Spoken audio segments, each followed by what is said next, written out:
up? Welcome to the Red Pill Sports and Entertainment Show, brought to you by Open Source Self-Defense Fitness and Grappling. Let's get into the show.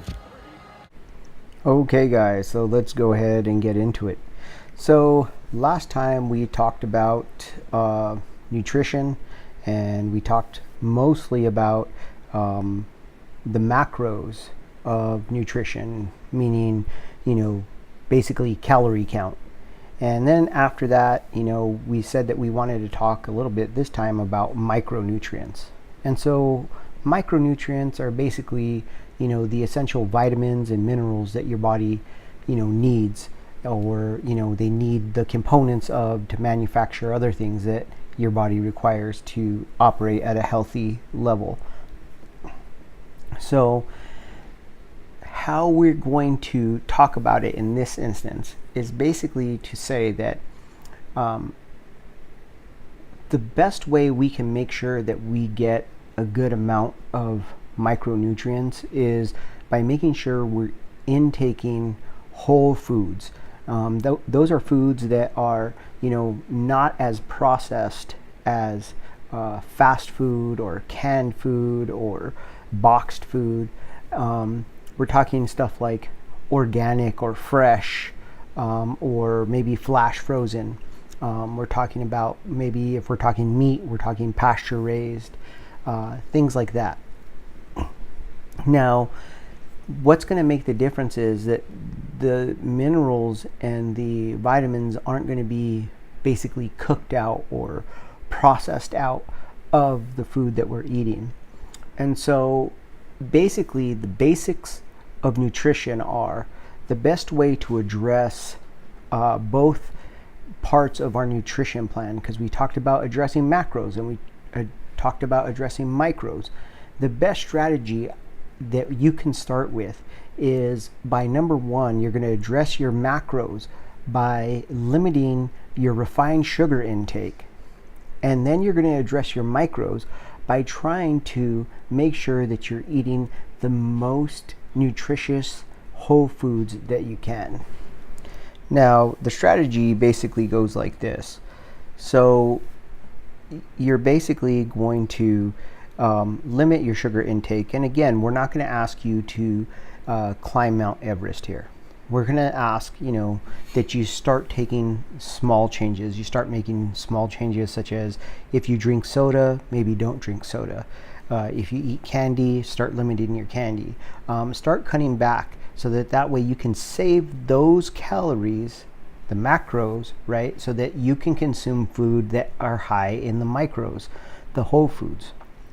The same strategy is going to apply to your whole foods. I understand that everybody does not have the budget. They cannot run into, the farmer's market, the organic food store, and drop $200 on, what would look like enough food for a day, right? I understand that. So what you're going to do is you're going to make incremental changes. So if you haven't been buying fresh fruit and vegetables, you're going to start trying to buy the fresh fruit and vegetables.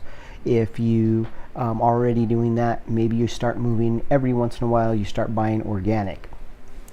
If you can't do that, maybe you go to pastured or free range chicken eggs versus the bulk chicken eggs. Instead of regular beef, you buy the pastured beef. So all these little changes over time will add up. And that's how you're going to basically use the strategy to make the two biggest changes, I think, that are across the board. I think every nutritionist, every diet plan, every nutrition plan that's out there will pretty much come down to the two keystone things will be limit your refined sugar intake and eat whole foods. So I really think that that's what's going to be the best strategy. So those are the new nutrition basics, Nutrition 101. Maybe we'll get a little deeper another time or talk about some specifics another time, but that's what we have today. So let's go ahead and talk a little bit about the fight that just occurred. Wasn't that long ago. I know I'm a little behind, but let's talk about the Conor Khabib fight, UFC 229, and I also want to get a little bit into Tony Ferguson versus Anthony Pettis. Okay, guys, so it's time. Let's go ahead and talk about what happened at UFC 229. So, UFC 229, I'm going to pretty much come out and say I was clearly wrong. I had picked Conor McGregor to beat Khabib, and that's not what happened. I got a little bit, because I am a fan of Conor McGregor, I got a little bit sucked in, and basically I forgot exactly, which is kind of a discredit to myself, being that I do jiu-jitsu myself, but I got a little sucked into the idea of the striker beating the grappler, and that's just what happens. Now, that being said, okay, there's a couple of things we need to look at UFC 229 when we break it down and we analyze it. For instance, when we look at the opening, I really thought that it was going to be telling of what was to come as we watched the first initial seconds of the fight. Conor pushed forward. Khabib backed up. He put his back up against the fence. What I was completely surprised with was the movement and the elusiveness of Khabib. I've never seen him deal with pressure when he's been pushed up against the fence in that manner. I've never seen him address it that way. And rather than doing what he usually does, which is he lunges out in either a straightforward type of fashion, or he just does a very simple, how would you say, a dodge or a simple jumping motion out to circle to the open side of the other fighter, which would have been to Conor's right, to Khabib's left. Rather than doing that, Khabib actually stayed in a striking distance, and he actually forced Conor to punch. And once he got the distance down that Conor could strike him, he stayed in that pocket until he saw a clear opening. He, rather than moving to the inside of Conor's left hand, he moved to the outside of Conor's left hand. So as Conor threw his left, Khabib slipped to his right. Now, most of the time, because of the way that Conor attacks people against the fence, most people generally slip to the left because he's so pressured up to that left side that they feel like, if I circle into this power, he's going to, double up on a hook or something, and he's going to catch me. So they always circle out to their left and back up that way. That's not what Khabib did. He went ahead and he slipped to his right, to the outside of the left hand, came back, patient for a second, and then when Conor felt like, okay, now I'm out of distance, because usually Conor kind of closes the distance with that shot because he's expecting you to escape to your left and run away from him, which he did to Chad Mendes. Then after that, that's when Conor follows up, and he follows through with that left hand and catches a lot of people. Well, since Khabib didn't do that, he had to resituate himself. He threw a kick. That kick was the opening, because clearly he cannot throw another strike without resetting that foot. That was the opening to circle out and get out from the cage. Now, the next thing we saw was exactly what Khabib generally does. And what Khabib generally does out in the open mat is he shoots a very, what I would deem a very ugly single, because he doesn't really drive through it like, a real pretty collegiate wrestler type of shot. He kind of shoots and kind of falls down and collapses. Now, this is where we saw again Conor not do some things that he usually does. How usually Conor deals with the guy shooting at him in the open cages. He uses that real nifty karate kind of style to back away and make the space, right? And kind of back up and then kind of re-engage, get back into the striking distance. Rather than doing that, Conor tried to catch Khabib on the way in with a knee. Now, it somewhat landed, but it didn't land all the way. And so it didn't do the damage we thought it would. okay, or that Conor was hoping that it would. And so that kind of turned out to be not the best strike for Conor to throw. Well, then as he sat there and he watched and we watched him wrestle, basically what we saw was Conor tried to match wrestling with wrestling. Again, this was something I didn't expect to see out of Conor McGregor. I really thought that he would try to answer wrestling with jiu-jitsu. I still think that would have been the better alternative. But, you know, we got what we got. Now, that being said, I think Conor did some really good things as far as the wrestling. I think he did some really good things while he was on the bottom, as far as he didn't absorb as much punishment as, you know, we thought we saw. I think at the very end of the fight, the giving up of his back came down to being gassed, not really that he was getting beat up or that he had taken a lot of punishment or a lot of damage. I don't think that had as much to do with it as the actual being exhausted. Now, as far as that's concerned, let's talk a little bit about the right hand that Khabib landed. Okay, this is one of the things I bring up over and over and over with people who try to compare boxing and MMA. Okay, and when they talk about somebody striking and they say, oh, this and that, and oh, that's horrible and that's ugly the way they do that, and you hear this a lot from boxers, for instance. And you heard this a lot with boxers when they were talking about Floyd versus Conor, and Floyd, you know, and how Conor did against Nate. Those weren't really good indications of how either one of those fights would go, because Nate doesn't box the way that Floyd boxes, number one. And number two, in MMA, the takedown changes the dynamics of a fight. It changes the dynamics of the striking, right? So just because I can do a certain thing as far as shooting in doesn't mean I'm going to. And just because I can strike doesn't mean I'm going to. There's so many ways to mix it up to where pretty much for a boxer, you think of probably about, what is it? The jab, the right, the straight right, you know, the uppercut from either side, the hook from either side, maybe the overhand right? And of course you got all your different types of footwork, okay? But basically, those are the punches that you're gonna see. When you start adding in the idea that doesn't go against me if I drop to my knee and try to slide in and grab a hold of you and knock you down, that changes how I can defend certain punches. It changes the idea that I have to respect the fact this guy just took me down the round before and won the round by holding me down. He just dropped his level like he's going to come in for a shot. And I have to respect that.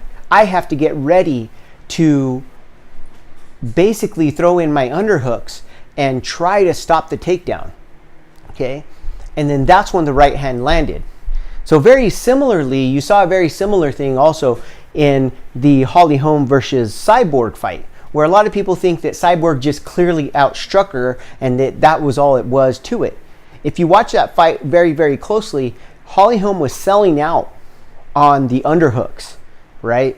To get underhooks. So she was trying, anytime they clinched up, she was doing everything she could to get the underhooks.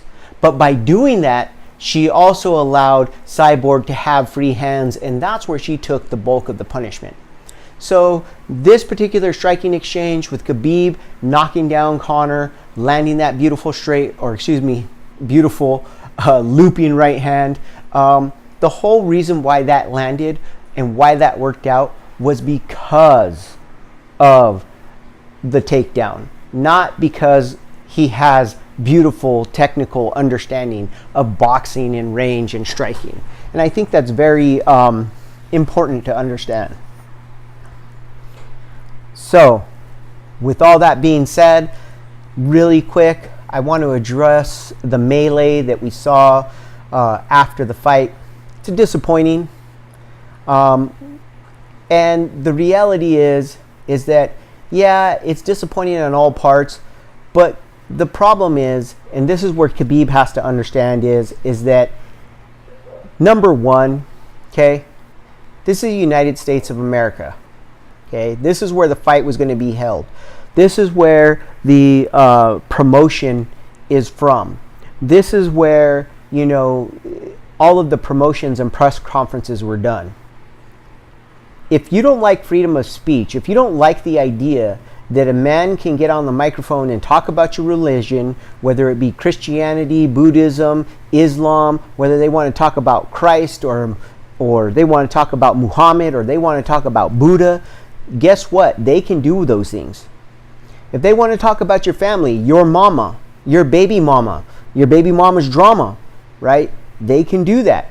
If they want to talk about the fact that maybe you have some back child support, if they want to talk about maybe, as in Floyd's case, oh, you slap women around so you're not a man, and this, that, and the other, whatever the case may be, okay, that's all free range in the marketing of, hey, somebody's got to be the bad guy, somebody's got to be the good guy, and let's go make this money, okay?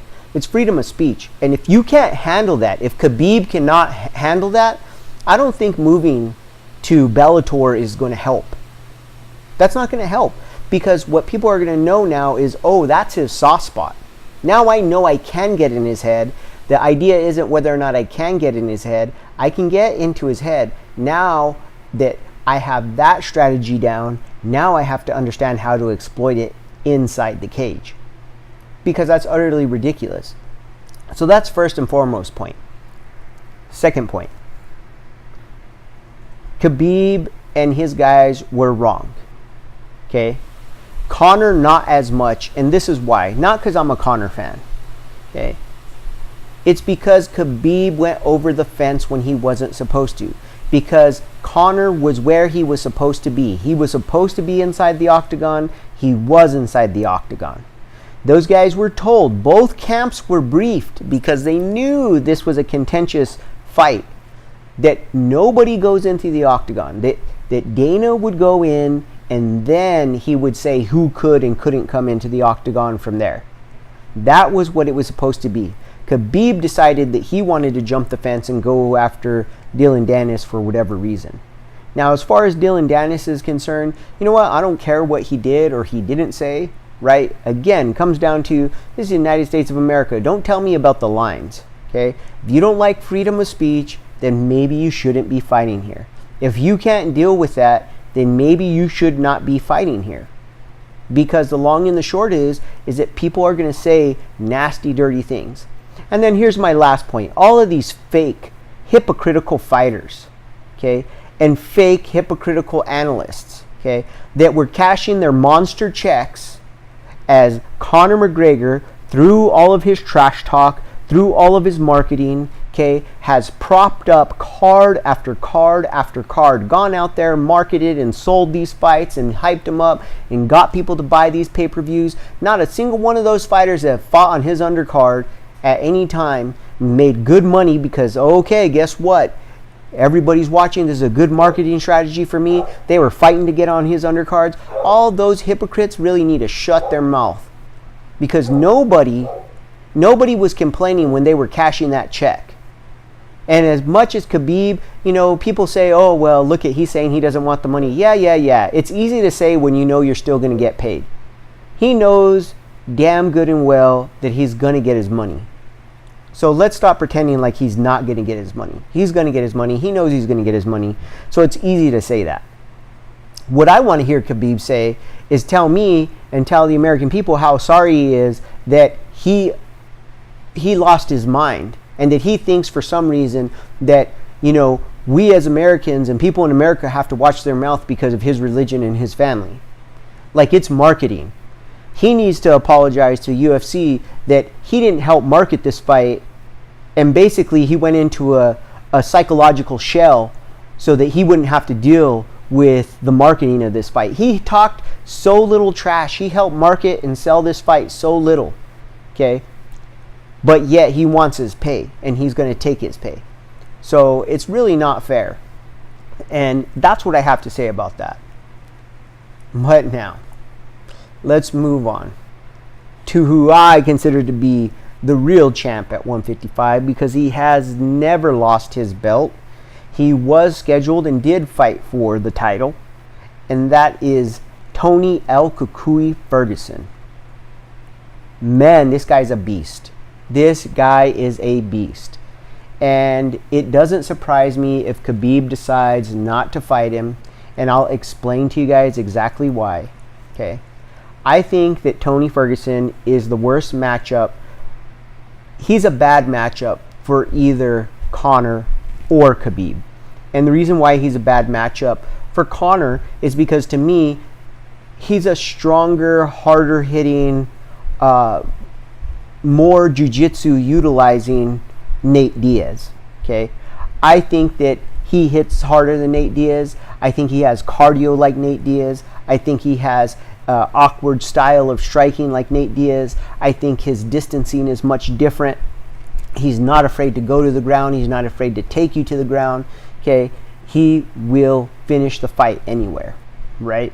That's number one. So I think that's a hard matchup because his cardio goes for days for Conor McGregor. Conversely, I think he's a bad matchup for Khabib. And the reason why is that Tony will not do what traditionally everybody who's fought Khabib does when Khabib tries to take them down. He will do one of two things. If Khabib throws that takes that lazy shot in the middle of the octagon, Tony may attempt to do a rolling escape, right? Trying to jump and do a front roll away from Khabib to escape it, being able to get back to his feet. He will also put forward pressure, and he strikes at weird angles. So the idea that you can just get his distance and then that's it, he will change his distance. Okay, he doesn't look for a particular strike like Conor does. He doesn't look for the left hand. He doesn't look for the right hand. He doesn't look for the elbow or the kick. He looks for whatever he adapts to what you're doing. So he talked a little bit as he was fighting Pettis that, hey, I was throwing a couple of strikes. It looked like he had his guard up as they were coming straight at him, and it was like, hey, I'm hitting this guy and he's blocking a lot of these, so I'm going to have to open up. And that's why he came with some looping shots. And then that's exactly why he ended up getting caught with a big right hand, right? Was because since he was throwing nice wide punches, that allowed Pettis to throw the shorter, more direct straight punch. What heart was displayed by Tony Ferguson, and what a chin. I mean, he absolutely got cracked. Rather than, shelling up, you saw the type of fighter that he was. Turned over, got up, started throwing spinning elbows, kicking, doing this, doing that, got on the floor, got him into his guard, and again, here you saw it from the guard. Immediately starts throwing elbows, breaking posture. There is no, hey, I'm just going to try to get up and get out of here because this is a bad situation for me. Tony doesn't have that attitude in his guard. He feels like anytime he has you in his guard, you're at a disadvantage. He never feels like when he's on the bottom of the fight, especially if he has his guard, that he's at a disadvantage. Okay, so you saw what he did. He basically went after Pettis, basically started to wear him down. Back to their feet they went, and then he just pressured him. Now I think that, Duke Roufus did the right thing by throwing in the towel, and the reason why I say that is that he was already clearly getting beat. And to throw him back into there with Tony Ferguson with one hand, a broken hand, and hey, go try to, throw with one hand, and this guy is just, he's putting pressure, you're already gassed, you rocked this guy and you weren't able to put him away, and, the chances that you're going to get another shot like that now that your hand is broken is probably, between slim and none. I think Duke Roufus made the right call there. And an outstanding victory for Tony Ferguson. I really, like I said, I think this guy is the actual, real champ at 155. Okay, so now on to the NFL, and of course I have to mention my Dallas Cowboys. They did get the win against the Jacksonville Jaguars on a very good game from Ezekiel Elliott, and, a so-so game from Dak Prescott. Now, I know a lot of people will disagree with me on that assessment. But the reason why I say that is because the Cowboys really won this game on an outstanding, on an amazing defensive effort. I'm not sure exactly how many turnovers they have. I didn't look at the stat line afterwards, but two of them stand out. There was the fumble where the defensive back was able to bring in the ball right before sliding out of bounds. And then there was that Heath interception where he returned it down to, I think it was like the 4-yard line or the 5-yard line. It was a great play. And really, honestly, that's what won the game for the Dallas Cowboys. I mean, you look at Dak's numbers, and he still only had like 177 yards passing. He had a lot of yards rushing. Here's the problem. The problem is that is very hard to duplicate, and it's very hard to sustain. It's hard to sustain because Dak is going to take hits, and sooner or later the right hit is going to come along and it's going to put Dak out of the game. And now you're going to be asking Cooper Rush to come in, who has a completely different playing style, and replicate that offense, or at least play within an offense that he cannot operate, right? Let's just face it, it looks like a college offense. And, you know, I'm not trying to disparage Dak. I'm just saying the truth, what it is. I really like Dak. I like the person that Dak is. That being said, we also have to be honest about Dak's, you know, progression. And the reality is he's regressed. He's actually gotten worse as the seasons have gone on. I didn't have time to make up the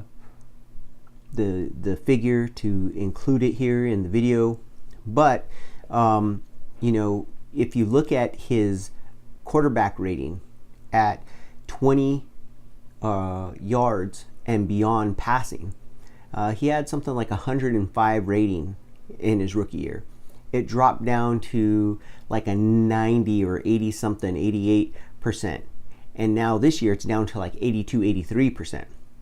When you look at the attempts, you know, it's slowly decreased by at least 10%. It went down by about 12% between his rookie season and last season.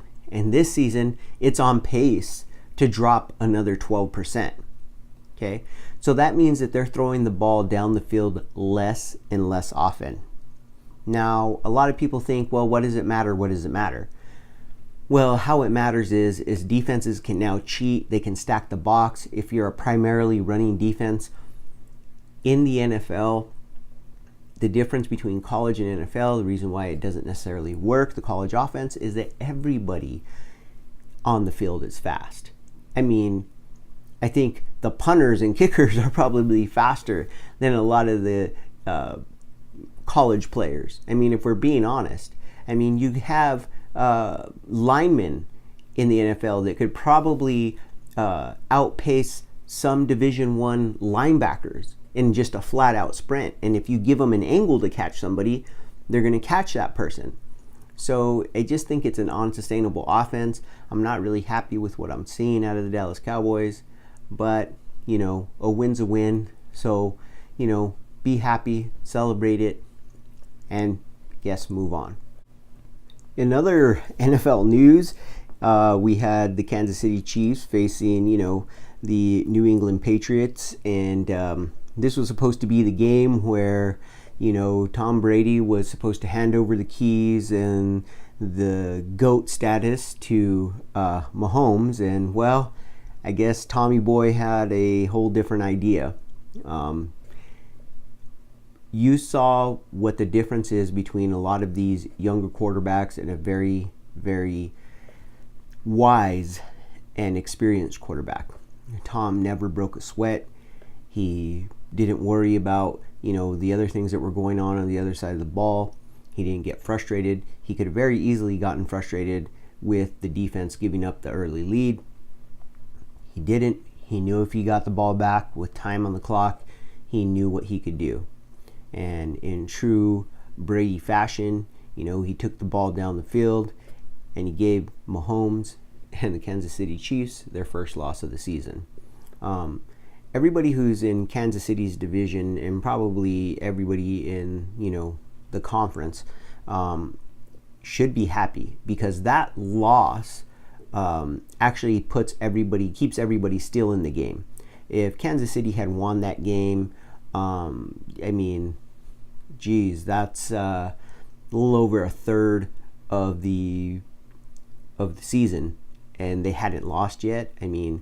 If they went 500 for the rest of the season, pretty much they're going to control, home field and all that kind of stuff. So everybody in the AFC should be very thankful to New England and Tom Brady that kept everybody else into the hunt. And per usual, you saw Bill Belichick, Tom Brady put whatever little rumors of this and that and feuding going on inside of the organization, and they got the job done. Now, on the other side of the spectrum, Eli Manning. What is there to say about Eli? Well, for a long time, a lot of people have been saying, and I think rightly so, that Eli Manning has been the beneficiary of some really good football teams and some amazing defenses. A lot of people felt like he didn't really deserve to be in the class or in the same breath as other elite quarterbacks. Probably not even always the best quarterback in his own division. And I think that basically what we're seeing is that come to fruition. Now that he's getting a little bit older, losing a little bit of his athleticism, losing a little bit off of his arm, you're seeing that his actual understanding of the game and being able to make plays pre-snap and